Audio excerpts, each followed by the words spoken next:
ahead, Doogie. Cut! Can you give me some help with these? Where in my scene did it say victim helps mother with groceries before being dismembered? Hello, Wanda. Hi, Mrs. Howser. Is that chainsaw safe? Of course, I took the chain off. Boys, I'm going to need a little room. Oh, but Mrs. H, we need to finish this scene. See, this is the climactic moment when our hero is sliced, diced, and stacked neatly in the vegetable crisper. Oh, go ahead, laugh. But Revenge of the Teenage Dead is gonna make every single other horror film that came before it look like a nursery rhyme. I'm gonna be considered the godfather of gore, the sultan of revolting, the king of cadavers. All right, what's taking so long? Janine, baby, you gotta be patient. I've been waiting outside forever. I'm sick of holding this stupid chainsaw, and this mask is making my face break out. But you are the star of the picture. Soon the name Janine will strike fear in the hearts of millions. Like Jason and Freddy. Oh, yeah, a dream come true. All right. How about if I arrange for you to sleep with the director? That would be your dream come true. For the life of me, I can't understand what you kids find so fascinating about these ridiculous slasher films. Oh, hi, dear. I didn't hear you come in.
Gregory, you'll be graduating summa cum laude from Northwestern with a double major in chemistry and molecular biology.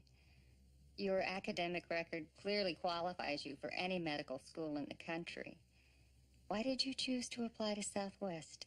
Well, Dr. Forrest, your question calls for a twofold response.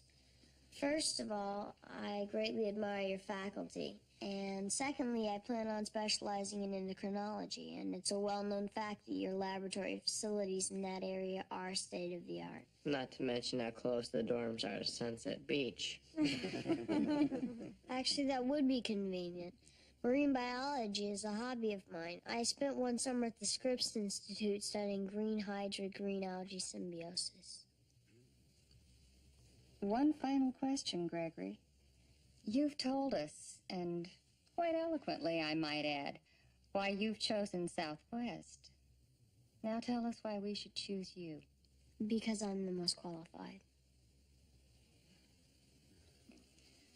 Well, I think that about covers it. Thank you very much, Gregory. It was a pleasure meeting you. Thank you, Dr. Forrest. Doctors.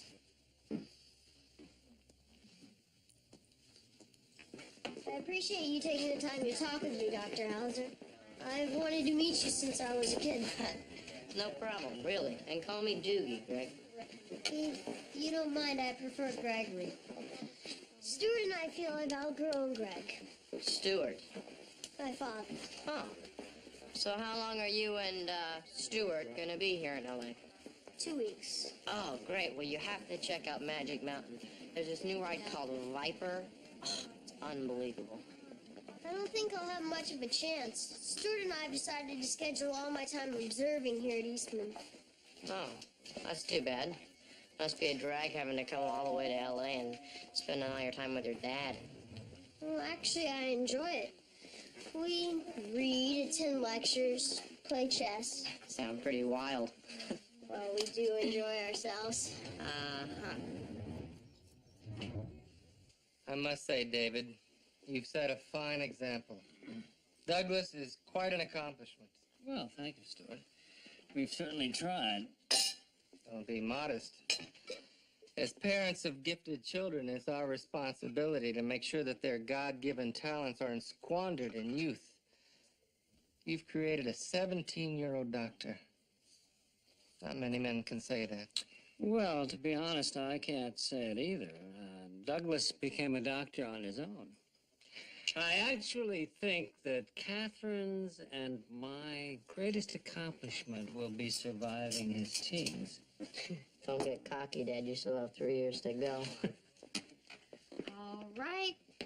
I've got Rocky Road and chocolate chip. I'm sorry, Catherine. We should have mentioned it earlier. Gregory and I don't eat sugar. Right, Gregory? Right. Too much glucose leads to hyperactivity and can affect concentration. Right? Right. Oh.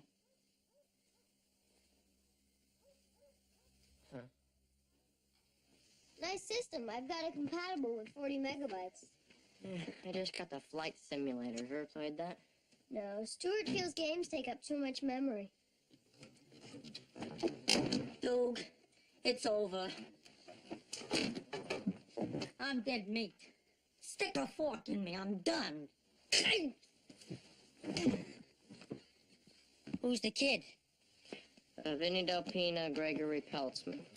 How you doing? Look, I got a major crisis on my hands. Janine walked. She won't come back till I recast her as one of the teenage dead. She wants to be hacked to pieces, just like everybody else. What a prima donna. Relax, Vinny. We'll just find someone else. Vinny's making a slasher movie. It's not just a slasher movie. It's a statement about life. About angst-ridden teens and their struggle to overcome parental oppression. Picture Rebel Without a Cause meets Texas Chainsaw Massacre. I'm sorry, I'm not familiar with your references. I've always considered going to the movies a waste of time. Get out.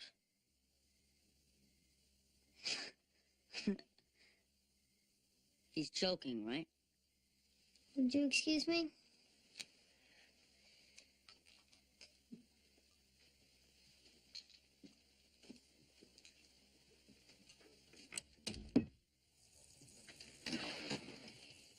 Talk about your teenage dead.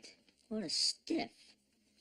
Yeah, he's not really a barrel of laughs. See, Gregory's applied to Southwest Medical School. They want me to spend time with him and then make a recommendation. But You want my recommendation? Tell him to get a life. Dr. Howser, may I borrow some floss? Yeah. Help yourself. And call me Doogie. This kid is scary. I'm out of here.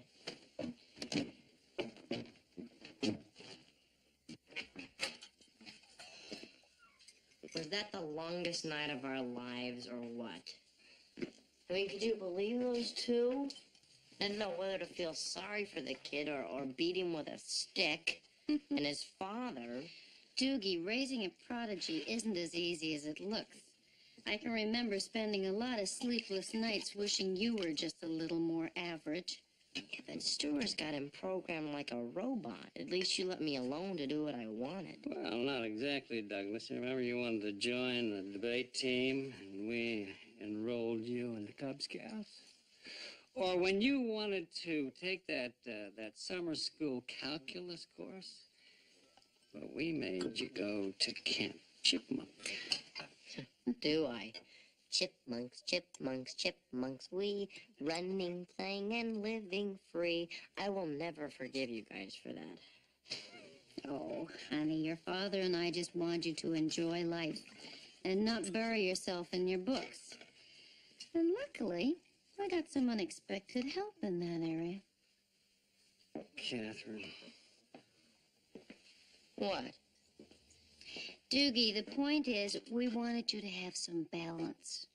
When you decided to go to medical school, we were satisfied you weren't going to wake up one day and regret the choice you'd made. Yeah, but Gregory doesn't have a clue. How am I going to recommend him when he doesn't know what he's giving up? He's never had a chance just to be a kid.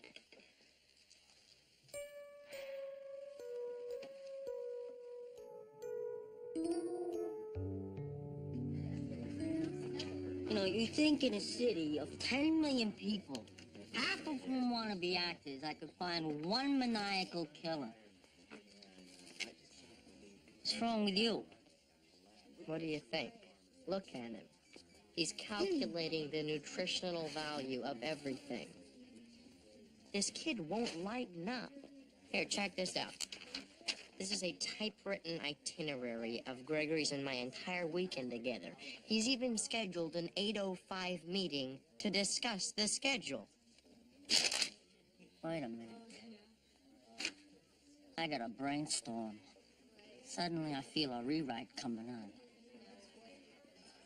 Oh, no, forget it. He would never do it. Oh, come on. It's the perfect twist. Who'd suspect an egghead kid? Hello, Vinny. Doug, I'm telling you, he's got that certain something.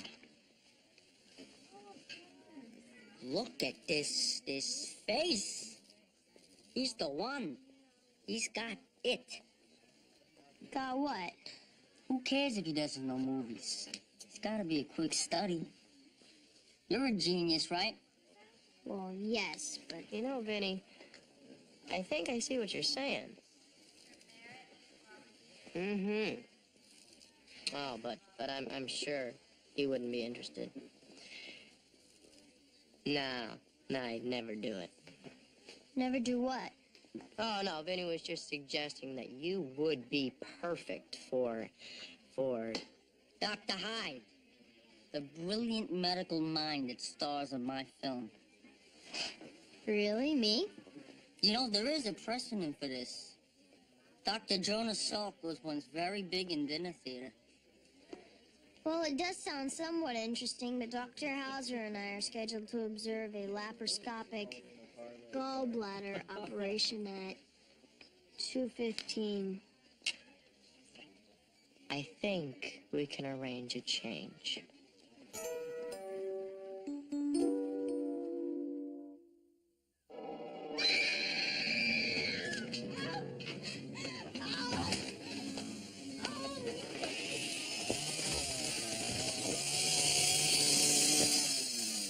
Excuse me, but how am I ever going to catch her if she's running and I'm limping?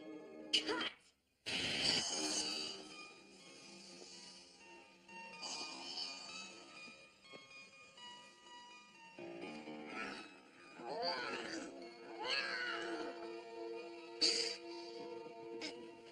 I don't see why I would choose to eat the foot.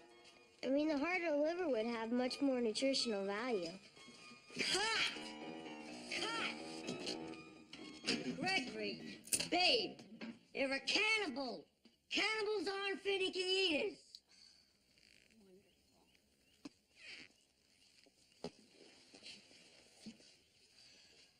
Got a minute?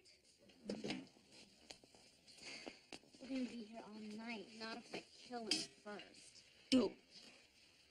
Doug, I've had enormous cold sores that were less annoying than that kid. Get rid of them. I can, whether Gregory realizes it or not. He needs this. Doug. All right, I'll talk to him. What are you doing? Look, Dr. Hauser, I'm obviously not what Vinny was looking for. And I don't mean to insult you, but it all seems rather frivolous to me. Exactly. It's called goofing off. We enjoy it. It's one of the little perks of being a kid. And call me Doogie. Well, I'm sure Stuart wouldn't approve of me goofing off. Look, let me make this simple. You want to go to Southwest? It's my call. So I'll make a deal with you. Forget anything anyone's ever told you about who you're supposed to be or how you're supposed to act. And just listen to Vinny. I don't think that's gonna... Trust me on this one. For the rest of the day, you're about to learn one of the most important tools you'll need in medical school. How to veg out. Okay, Doctor. Doogie. Good eyeballs. Kill the zombies.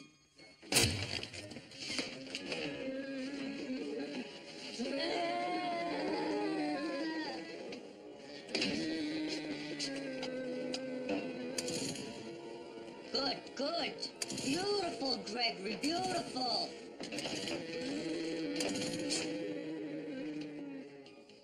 Show us your stumps, Duke. Don't scratch your ear. The dead don't itch. All right, Greg, you're scared for your life. Act scared, Gregory. Good, good. Oh, this is gorgeous.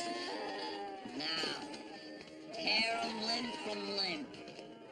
Struggle to survive, Gregory. Hey, watch me throw that liver.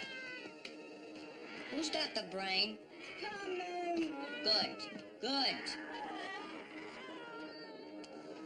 Your boring life is flashing before your eyes. Okay, die. Die already! Cut!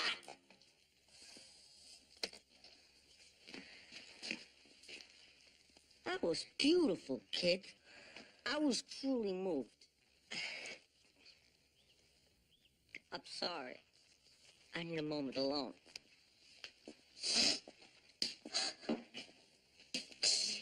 All right, Greg. Good job. What's next? Fantastic. Okay, that's a wrap. Let's see. Yeah. This is really great. Cream on your pizza? Here, have some chips. How gross. Oh, you pig. Children, children. Clown. Are you happy now? Get that. You made a mess. Hello. Oh, hi, Mr. Peltzman. Yeah, just a second.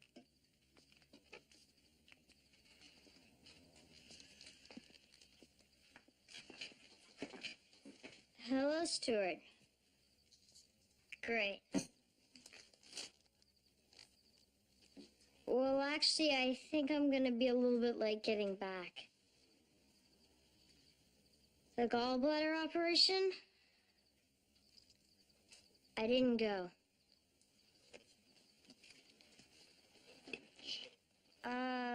But I did see an amputation. I guess what I'm saying is the last few days I got a chance to see another side of him. And now I'm completely confident that Gregory will do just fine at Southwest. I'm curious, Dr. Howser. What exactly is this other side? I want to file a complaint against this kid. Mr. Peltzman, I'm sorry, but this is a private meeting. Not anymore. It seems your esteemed colleague here spent the weekend in a blatant attempt to undermine my son's admission to this school. Now, that is not true. The hell it isn't. He dragged him out of the hospital to participate in some inane movie, plied him with junk food, and talked him out of going to medical school. Douglas? He didn't talk me out of anything. I thought I told you to wait outside. No, Doogie didn't do anything. All we did was have fun. We talked. He told me about being a teenager, about parties, about girls, and about kissing with tongues. I just don't want to go to medical school right now. I don't think you know what you want. I believe that he influenced you. You people are going to hear from my lawyer. The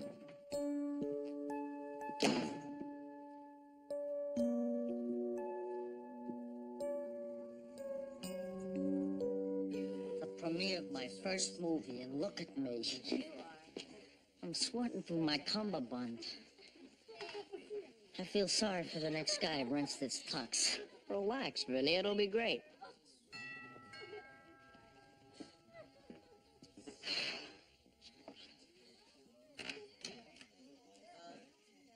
Hi, Doogie. Gregory. Mr. Peltzman. Glad you could make it. Are you kidding? Wouldn't have missed this for the world. Are we late? No, it's just about to start. Come on, Dad. I'll be right there, son. Douglas, I want to apologize for my behavior the other day. You do.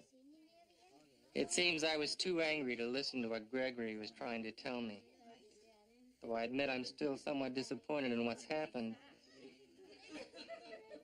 I love my son. You helped Gregory regain something I hadn't realized he'd lost. His childhood. Almost got it. One more time. Almost. Wait. Oh, got it. He's a great kid, Mr. Peltzman. And he's gonna make a great doctor. Come on. It's gonna start. Good evening, ladies and gentlemen. Thank you very much, and welcome to the world premiere of The Revenge of the Teenage Dead. Now, folks, I must warn you, you may not be prepared for the horror you are about to witness. And now, brace yourselves for the ultimate in terror.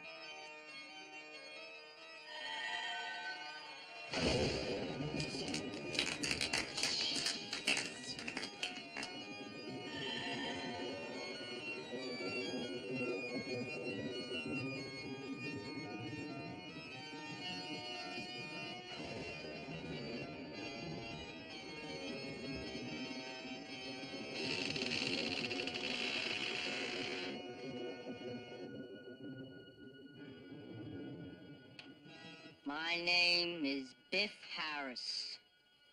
The story I'm about to tell you is true. If it wasn't, I wouldn't be dead. It all started about 2 weeks ago with my friends, Pete and Mary Sue. How did I get into the house? Does that answer your question?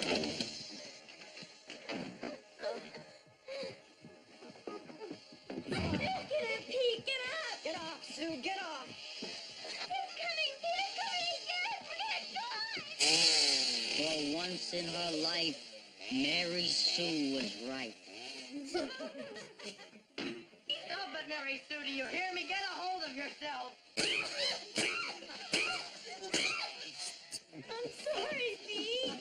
Don't worry, Mary Sue. I'll think of something.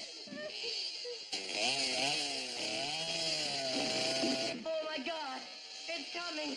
We are gonna die!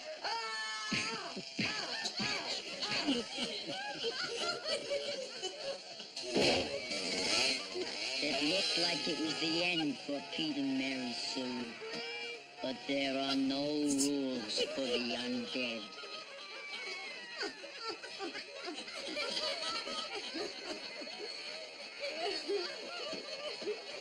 The teenage zombies could not control their bloodlust.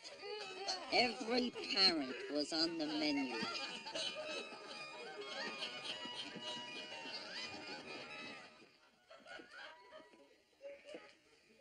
You okay? Okay. I'm ruined. My career hasn't even started and it's already over.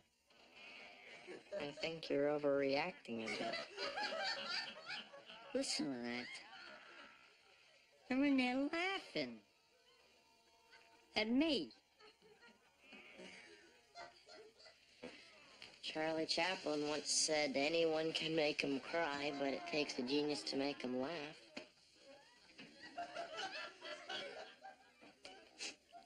So what you're suggesting here is I'm a genius? In a matter of speaking, yeah. All week long, you talked about being the next Hitchcock or the next Stephen King, but you're not going to be one of those guys. Because you're unique. What you created in there is a Del Pino.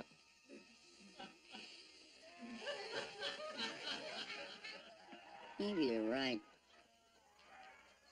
My work does have a certain Del Pino-esque quality. Listen to that. They love me. No, dude, I may have created my own genre.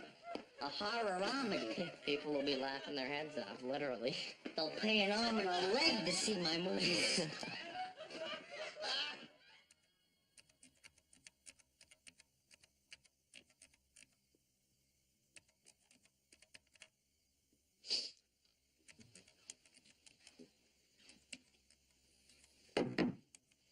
Good night, son. Good night, Doogie. Mom, Dad, the other night you said you got some unexpected help making sure I grew up okay. What were you talking about?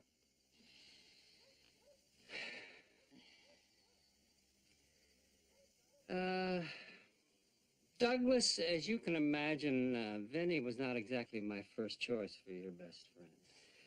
Or my second, for that matter. But no one could bring out the child in you like Vincent Del Pino. And in retrospect, he was a godsend. And if you ever tell him that I said that, I'll disown you. Good night, Doogie. Good night.